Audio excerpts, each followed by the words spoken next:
Yes, sir, Steeler Nation. We are back for another great week of shows on the one and only The Sick Podcast, Steeler Crazy. I am Jay York Football. Alongside of me, looking very studious in that Steelers polo, Mr. Mic'd Up Sports One. How are you, man? 3-0. What do you say? Good. I feel like I'm about to teach a class or something. I'm sitting at this office chair, just kicking back in my Steelers polo. So, hey, we're going to talk Steelers today from an analytical standpoint. So it is going to be like a teacher-student type episode to a degree anyway, because I think a lot of people are going to learn some really cool things that they might not know from, just reading blogs or listen to your everyday run-of-the-mill podcasts from this show. Well, yeah, I've been sleeping great. As you know, I go to bed early, and we just want to thank our good people over at Manta Sleep. You see the mask here. I even brought it. I know I'm not as pretty as Vanna White, but I'll do my best demonstrating it there for you. The only mask designed and optimized for the deepest possible sleep in any environment. And I'm not just saying this because we're partnered with them. This has helped me immensely. Just get to bed early, get up, rise and grind. I know you traveled to Italy. We talked about it and used it. Make sure you use our code 6Steelers for 10% off. A lot of these masks you can kind of film. It's lightweight, easy to travel with. You could wash it, everything under the sun. So just really happy to partner with them. Try it for yourself and make sure you use our code 6Steelers for 10% off. Mike? I like the Wheel of Fortune reference. I've seen a lot of folks have some good luck on that show, and I've seen a lot of folks have good luck over at DraftKings Sportsbook. So whatever you might call it, touchdown, tutty, in for 6. Touchdowns do matter more at DraftKings Sportsbook, an official sportsbook partner of the NFL. We don't care how they score them over here. We want to bet on touchdowns. Last week, I gave you a Najee Harris over-under that hit. DraftKings Sportsbook, it just delivers. If you're ready to place your first bet, something simple, like as I mentioned, Najee Harris to score a touchdown, potentially. I don't want to necessarily influence how you bet, but if he's healthy, I think there is a chance naturally that he can get an end zone chance. So go to DraftKings Sportsbook app, make your choice, ready to do a touchdown dance your own. New DraftKings customers, guess what? You get $5 to get 200 bonus bets instantly. You bet $5 for 200 instantly. What a crazy, exceptional, fantastic deal. Make sure you score big with DraftKings Sportsbook, the number one place to bet touchdowns. Woo! Once again, download the app. Use our code 6Sports. That's the most important part. 6Sports. For new customers, you get 200 in bonus bets. You bet just $5. Only at DraftKings Sportsbook. Jordan, the crown is yours. Gambling problem? Call 1-800-GAMBLER. In New York, call 877-8-HOPE-NY or text HOPE-NY 467-369. In Connecticut, help is available for problem gambling. Call 888-789-7777 or visit ccpg.org. Please play responsibly on behalf of Boot Hill Casino and Resort in Kansas. 21 and over. Age and eligibility varies by jurisdiction. Void in Ontario. Bonus bets expire 168 hours after issuance. For additional terms and responsible gaming resources, see dkng.co/ftball. There you have it, Mr. Sammy. Take it to the end zone, and let's get to our great guest on the Sick Podcast, Steeler Crazy. Turn up your volume. Because you're about to listen to the Sick Podcast. Steelers Crazy. Harris Smith shields. Blackout. Polamalu takes it home. Super Bowl 43. Pittsburgh might be bound for that thanks to number 43. The sickest Pittsburgh Steelers podcast. Sports entertainment like no other. It's gonna be sick. And if you're a big fan of data and crunching numbers, you're going to be an even bigger fan of this episode of the Sick Podcast, Steelers Crazy. He is the host of the Stats and Scheme podcast, analytics guru. You can find him at Tej Football Analytics on X. It is none other than our guy, Tej Seth. What is going on, man? Hi guys, how's it going? Yeah, really excited to be on the show today. If I knew we were wearing polos, maybe I could have thrown one on as well. But I do love that Steelers polo, so I do think it'll be fun to talk about them. I'm usually not this buttoned up. Generally, I'm like Jordan over there with just a hat and a t-shirt. So I tell you what, I am feeling a little spiffy today. So thanks for the compliment. I want to talk about, first of all, your area of expertise, of course, which is analytics. And we always find it interesting. We've had a lot of folks on who break some things down, and it's not always necessarily favorable in regard to the Pittsburgh Steelers, at least over the past couple of seasons. But the eyeball test and the, I guess you could say, the basic metrics have shown that the Steelers defense has been outstanding through 3 games, potentially the best in the league, according to things like yards per game and points per game. What do the analytics say about the Steelers defense, Tej? The advanced numbers are right there with you on the Steelers having one of the best defenses in the league. Coming into this season, the prior on them was pretty high because of how good their defensive line can be, how good someone like Joey Porter Jr. can be in the secondary, and the type of coaching that we usually see from the Steelers. But they've actually exceeded those expectations so far early in the season. A stat that I really like to use is expected points added, which is a better version of yards. It adjusts for the situation and basically tells you if you're increasing or decreasing your chance of scoring on each play. And the Steelers lead the league in plays where the offense has decreased their chances of scoring when the Steelers are on defense. So they've done a really, really good job on that side of the ball so far.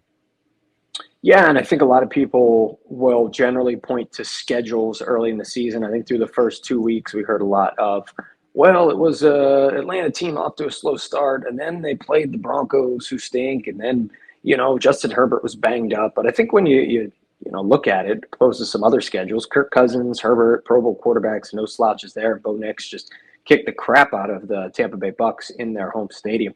A guy that has been terrorizing those quarterbacks is TJ Watt. I think it's just absolutely unfathomable that the Steelers are 1-11 when TJ Watt does not play all time. But tell us, there are some folks out there that have him ranked maybe lower than others in terms of best defensive players in the league. What do the analytics say about Sir TJ Watt? Yeah, that is a great point to bring up there with TJ Watt's ranking relative to the league. And I don't think you can truly measure Watt's impact in terms of just like the amount of pressures he gets or the amount of run stops he gets. What you really need to look at for Watt is what the Steelers defense looks like while he's on the field versus off the field. And this is very popular in basketball. People like to use the plus minus over a big sample, and we can use it for football in some cases as well. And I think the TJ Watt case here really exemplifies that when he is on the field for the Steelers, and you can go back multiple years and look at this, they almost always rank in the top 5 in terms of expected points added allowed. But when he's off the field, the Steelers defense usually ranks bottom 10 or even bottom 5 in the league in that same stat. And so you don't really have a player in the league that has that big of a difference between what his side of the ball looks like when he's on the field versus off. Yeah. So we're going to switch gears the other side of the ball. Just wanted to get your thoughts from an analytics standpoint on Justin Fields. Yeah, so Justin Fields has been really interesting this year because the main problem that he had when he was in Chicago was very high time to throw, which led to a pretty high sack rate. And because of the coaching that the staff has given him and also just some improvement on his end, he's decreased his time to throw. He used to lead the league in the amount of seconds that he held onto the ball per drop back. And now he ranks just outside of the top 10 in that same metric. And so I think that's been a lot better for him, because when you have as good of a defense as the Steelers have had these first 3 weeks of the season, you just can't have someone that is turning the ball over, taking sacks, like putting your offense into disadvantageous situations. And Fields has done a decent job of that so far this year. And what really impressed me last week was how the middle of the field opened up to him. We didn't see that in the first 2 games as much as we saw last week. And so if we see more development from there, he is definitely a startable quarterback going forward for Pittsburgh. Yeah. What have you seen from Arthur Smith over the years, and does his approach in Pittsburgh seem any different than what you've seen in the past? Obviously, he was a head coach and it didn't work out, but I think that in this league, you can still be, a successful offensive coordinator. Yeah, I think when you look at Arthur Smith going all the way back to his time in Tennessee, he produced very efficient offenses with Ryan Tannehill as his quarterback. He did a great job of using play action there. really establishing the run with Derrick Henry and getting AJ Brown and Corey Davis involved. And when you look at his time in Atlanta, he tried to be really creative because of just how big of a disadvantage he had at quarterback with Marcus Mariota and Desmond Ridder in back-to-back seasons. And he probably became too creative for his own good in the second half of that. But this Arthur Smith offense, where again, like middle of the field is the key to his offense. If you can access that, especially off play action, like that will be very good for the offense to have. And so as Fields continues to work in this offense where he can start to access the middle of the field more, I would be more bullish on this offense going forward based on what I saw last week compared to the previous two. Yeah, so that's a perfect segue. I got one more question for you, and then Mike, take it away. Do you think this Steelers offense is good enough to win in the playoffs? And kind of what I'm saying personally about Justin Fields is, like, I know this Steeler defense can win them the game, but can Justin Fields, when it matters, win the game? And I know we're only 3 games into the season, still optimistic. I don't think in Pittsburgh right now our quarterback ceiling isn't very high after watching Kenny Pickett throw 13 touchdowns in 2 seasons. So there's a chance there, but I just want to, what do you see the longevity of this thing? You think they can? Yeah, I think when it comes to like if they can win a playoff game or not, Fields, because of his explosiveness, does give you the chance to. And right now he has about average production, in terms of compared to the league, and in terms of like when he has the ball on a play, whether it's a designed rush or a drop back.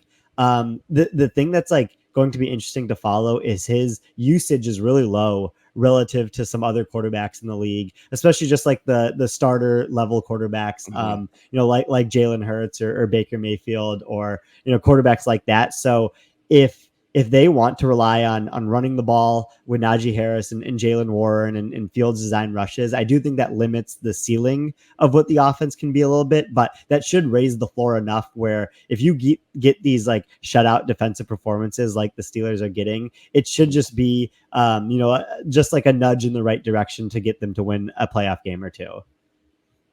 Yeah. Mike? We're hanging out with Tej Seth. He is the Stats and Scheme podcast analytics guru. You can find him on X at Tej Football Analytics. And I want to talk a little bit of AFC North, Tej. It seems a little bit like it might be flipped upside down. Browns, Ravens, Bengals, all projected preseason to have a higher win total than the Pittsburgh Steelers. So I want to play a little overreaction, underreaction. I'll start with this. And, obviously a lot of gray area here, but the Browns are a bad football team. I don't think that's an overreaction at all. I think it's pretty clear with Deshaun Watson probably being the worst starting quarterback in the league now that Bryce Young is benched, as well as just like how bad their offensive line is. Okay, the Cincinnati Bengals will not make the playoffs. Yeah, this one's a little bit tough for me because 0-3 is such a hole to be dug in, but that's probably fair as well, just because their defense has just not stopped anyone the entire season, even though I think their offense can be really, really good. And it has been these past 2 weeks, but the 0-3 start coupled with the defense is probably making that pretty unlikely. Yeah, I think that's fair. I mean, obviously just watching them on Monday night, Joe Burrow looked to be the same Joe Burrow, Jamar Chase, looked to be the same Jamar Chase. I did not necessarily have Jaden Daniels putting up, one of the best performances in Monday Night Football history and completing 92% of his passes, which, it's not a dagger, like you said, because that team is so talented from an offensive perspective, at least. But you mentioned that if any of our viewers don't know, I think there's 4 playoff teams, I don't know, in like 40 years who have made it since starting 0-3. So some interesting dialogue there for sure. All right, let's flip to the Baltimore Ravens. Their 0-2 start was a fluke. Their demise greatly exaggerated. What do you think? I think that's a little bit of an overreaction there, where I think that there are some underlying issues with the Ravens. Like when you have Lamar and the talent on the defense and, Zay Flowers, like it'll give you a certain baseline of performance, but I'm still very worried about their offensive line. I think that, you're not going to get to play the Cowboys run defense every week. And so we'll see how they up when they play some better defensive lines and or front sevens in general. But also they've, since losing Mike McDonald as their defensive coordinator, and you lose Patrick Queen, you lose Jadeveon Clowney, there's just been some regression there, and they've allowed a lot of explosive plays. So I'm not super confident in their defense as well. I think that they'll probably be, because of just like the state of the division, like it'll probably be a race between them and the Steelers to end up winning it. But if they don't end up winning the division, they might be a borderline wildcard team just because of some of those issues. Very interesting. I thought you were going to kind of land on my side a bit more there, but obviously our fans and viewers will be thrilled to hear that. It sounds like maybe right now, if you were forced to pick, you'd have the Steelers winning the AFC North. Is that crazy? They do have the 2-game lead right now. Obviously the 2 games against the Ravens will be massive. I lean Ravens just because, again, like the baseline level of performance, but there is a case for the bottom to fall out for the Ravens that I don't really see for the Steelers, just because the Steelers defense and what they can do in the ground game on offense should continue to be so good. Yeah. Hey, well, we really appreciate you coming on and breaking it down. Love everything that you're doing. Why don't you tell our viewers where they can find you and what you have coming up next?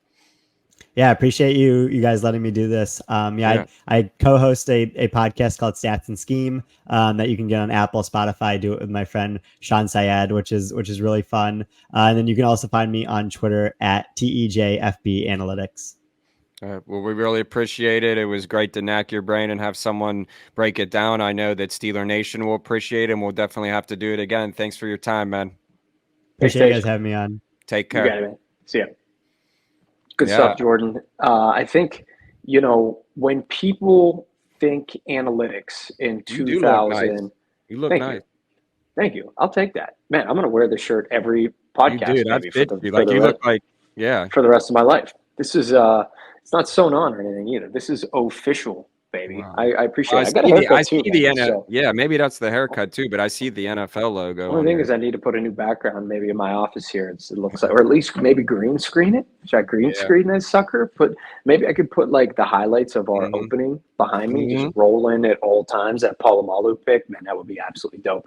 But what I was thinking is, when you think about analytics in 2024, what do you think of? It's 3 letters. Starts with a P. PFF, right? Oh, and so I was literally, that's so funny you say that, because I literally have PFF open right here. Open, yeah. Well, I mean, what I was getting at is every single time, obviously, we see a Steelers rating from a specific week from PFF, there are a lot of folks like myself and Steelers Twitter and local media who are very, very upset and appalled and shocked at the fact TJ Watt doesn't always rank at the top, right, of the metrics, because this guy he tied for the sack record. The Steelers are 1-11 without him all time. Tony Romo just called him the modern day Lawrence Taylor in the Steelers Chargers game at the end of that. So it's nice to hear from Tej that from an analytical standpoint on his end, that TJ Watt is the creme de la creme, that he should be higher on, a PFF type ranking. He didn't throw out his pass, he gets lucky because other teammates create opportunities for him while Myles Garrett does it all himself and he's a superhero, and same thing with Micah Parsons, blah, blah, blah, blah, blah. He flat out told you why TJ Watt is a beast, and it's because of what happens when he is off the field to the Pittsburgh Steelers defense, which generally are not good things. Yeah, I mean, you see, numbers don't lie. You look at it and you can see our record. So, and I just wanted to touch on this too, because I still stand by this. I'm definitely rooting for Justin Fields, but this is the whole thing, and I kind of talked about it on the podcast today, is that the ceiling for Steelers, like, is Justin Fields, can he be the future? Of course, I hope so. I hope he keeps progressing each game, but I just say personally, it's time to pump the brakes. and see how this pans out, because the ceiling is not high for QB. It's great to see that, but there's still a lot when we start playing these tougher opponents in AFC North ball, and we're getting this, because let's be honest, the defense is what solely is holding us together right now. The offense is starting to click, just got to do it consistently. So you need every single win you can get, and that's why this Sunday against the Colts is so important. It kind of feels like maybe a trap or letdown game. The Steelers are a 1.5 point favorite over a Colts team that has looked like crap over its first 3 games. They're banged up. Anthony Richardson is Jekyll and Hyde. So hopefully it's not one of those games where they go in and, kind of are focusing on the fact that they got the freaking Dallas Cowboys coming to town the next weekend on Sunday Night Football in what's one of the biggest matchups of the season. When you talk about a helmet game, those 2 helmets going together are about as iconic and classic as it gets. So I can't wait, obviously, to watch that game, but more importantly, I can't wait to watch this Colts game and make sure they don't come out flat, because Coach Tomlin all week needs to preach 4-0, given the fact that, the schedule gets really tough and they haven't played AFC North football yet, is so critical. Or before you know it, they could find themselves at 3-2 in the blink of an eye. Yeah, I mean, that's what I said. As a Steeler fan, we know not to get too high, get too low. I'm just saying, man, I'm ready for whatever. And I'm not even rolling out, and you can call me crazy. I still would like to see what Russell Wilson can do when he's 100% healthy. I just think that, it's worth a shot. So that's all I'm saying, and I'm standing by it. I appreciate you not jumping off the ledge there, by the way, because I did, and I was also on your side with I want Russ. He's the experienced guy. He was excellent last year. I flipped, for what it's worth. I have completely flipped because I liked what I've seen from Justin Fields. And I know we kind of disagree on that, and that's what's good, because I just feel that just look at the first half. It was just the same. I felt like I was watching Matt Canada's offense. Turnovers are going to happen. I'm not asking these guys to play perfect ball, but I'm just saying, okay, Denver, I know what they did to Tampa Bay, but strength of schedule does factor in a little bit. Like I said, I want to see this when AFC North ball starts, and then you'll have me more convinced. I'm not one of those, this is I hope that it would be a great story for him to come to Pittsburgh and, lead us to a Super Bowl, AFC championship. But I just want to, it's a long season, and I'm not getting ahead of ourselves. That's basically it. And I'm still optimistic that we will see Russ if need be. So I think it could flip really quickly, right? If Justin comes out and has a few bad games and creates and has a lot of turnovers, then absolutely it'll be nice to have Russell waiting in the wings if he does remain here, which I think he probably will. But at the same time, I think this Steelers offense is pretty bland, pretty vanilla, given the weapons that they have. They need a guy who can make a big play off script, and that's Justin Fields. When there's nothing going on, you never know. At any point, he could break a 20, 30-yard run and change the game in a split second. But I was very much Team Russ right there along with you. But I think guys can lose their jobs due to injury, as unfortunate as it is in this league. But we'll see what he's got. You're right. It's 3 games. That's what we like to do with people everywhere, all the time in the NFL, overreact and underreact. Right? Just because you win a game does not mean you're going to win the Super Bowl, and because you lose a game doesn't mean the season's over and you suck, unless you start 0-3 or something like that, like the Jags or Bengals. But yeah, I'm excited to see him continue to ball out, and I just like what he's done in terms of not turning the ball over. If it looks comfortable, calm, cool, and collected. That's a Justin Fields I did not see in Chicago, and so I'm Team Justin right now, and I never thought I would say that in week 3 of the season. Yeah, and the defense is just unbelievable. We'll end on that. So, defense wins championships. We need that 7. Kind of, but you're all right. Mahomes. No, you need a quarterback. Defense has been fantastic. The Chiefs' defense is fantastic. So you're right. Got to get past the Chiefs. Patrick. Sammy, take it away. Go Steelers. And that's a wrap. Hope you don't miss us too much until next time. Follow the Sick Podcast Steelers Crazy on YouTube, Instagram, Facebook, Google Play, and Apple Podcasts.